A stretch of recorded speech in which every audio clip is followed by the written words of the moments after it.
Hello everyone, তোমরা কেমন আছো জানিও কমেন্টে। তোমাদের সাথে আজকের এই ভিডিওটা একটাই কারণে করা, যে দেখো বন্ধুরা, এটা আমার রান্নাঘর। তো এখানে দেখো বৃষ্টির জলে ভিজে গেছে সান।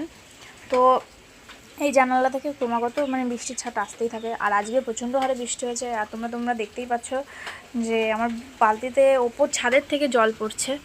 একটু আগে আমার বাসনও পড়ছিল, তো সেটা এখন বন্ধ হয়ে গেছে। এইগুলো এখন আমি পরিষ্কার করব রান্নাটা হয়ে গেলে। তো এখানে আমি পটল আলুর তরকারি বসিয়েছি।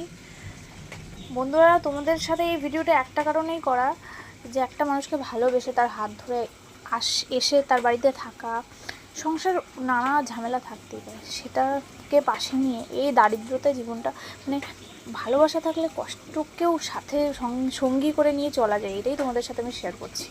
আর বন্ধুরা, এই ভিডিওটা তোমাদের যদি ভালো লাগে, তোমরা তাহলে আমার চ্যানেলটা প্লিজ সাবস্ক্রাইব করে যেও, প্লিজ প্লিজ।